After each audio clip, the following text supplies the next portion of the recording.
Сайн байцгаанууд та бүхэнд өнөөдрийн мэндийг хүргэе. Гавлийн цаасны компани сүрэнгийн зах зээл сонирхтой зориулсан сургууль хичээл бэлтгэж байгаа лээ. Энэ удаад бид ягаан цэнхэр тасалбараар хэрхэн шалах вэ гэсэн асуултанд хариулах болно.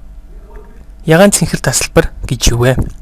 За тэгэхээр энэ бол цэнхэр тасалбар. За энэ хүү цэнхэр тасалбарыг 1990 онд хувьчлал эхлэх үед ард иргэдэд тарааж исэн. Тухайн үед 7,000 төгрөгийн үнд цэнтэй байсан бөгөөд үйлдвэрийн газруудыг хувьчилж авахд ашиглах байсан. За харин энэ бол ягаан тасалбар.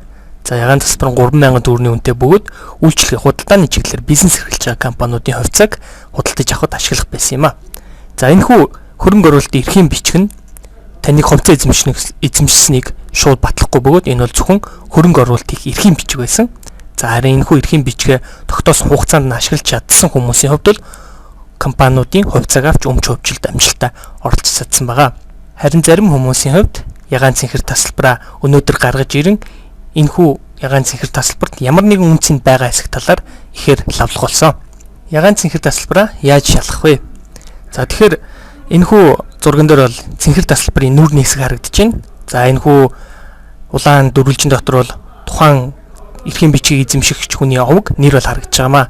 За энд бол ууш гэдэг овогтой Болдотор гэдэг хүний эрхийн бичиг бол харагдаж байна. За харин энэхүү эрхийн бичгийн арт талд нь бол та энэхүү эрхийн бичгээрээ ямар компаниудын хувьцааг худалдаж авсан байна вэ гэдэг нь бол харагдаж байгаа.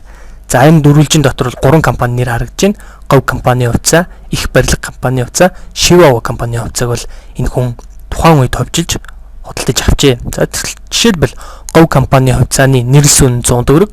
За харин авсан хувьцааны тоон бол 17 ширхэг байгаа юм а. Ингэснээр та тухайн компаниудын хувьцаа эзэмшигч болж байна гэсэн үг. Өөрөөр хэлбэл та тухайн компани хувьцаа эзэмшиж байгаа. За харин тухайн компани өнөөдрийн хүртэл амжилттай үйл ажиллагаа явуулж дампур өгөх тохиолдолд та энэ хувьцаагаа эргэлтэнд оруулж бэлэн мөнгө олгох, эсвэл бүр нэмж хувьцаа худалдаж авах, эсвэл өөр компани ч гэсэн хувьцаа хөрөнгө оруулалт хийх боломж нэгж гин гэсэн үг. За эсвэл ийм бичиг тэмдэглэгээ байхгүй ч гэж болно. За хамгийн гол нь энэ эрхийн бичгийн уртлын хэсэг дээр байгаа овог нэрэн дээр ямар хүн байна? За тэр хүн бол энэ эрхийн бичгийг эзэмшигч болж байгаа. Тэгэхээр энэ хүн маань хувьцааныхаа араас одоо хөөцөлдөх хэрэгтэй гэсэн үг.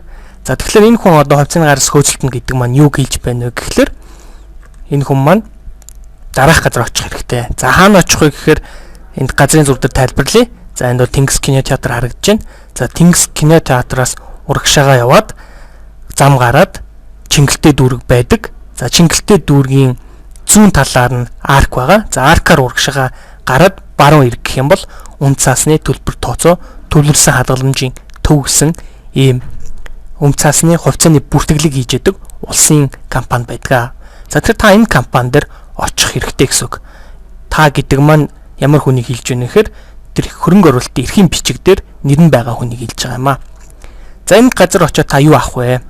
Та үн цаасны төлбөр тооцоо төлсөн хадгаламжийн төвийн ажилтнаас дансны хулгай авахар ирснээ хэлж хулгай гаргуулan авах хэрэгтэй. Ингэхдээ иргэний үнэмлэх эрхийн бичгтэйгээ очихоо мартуузай.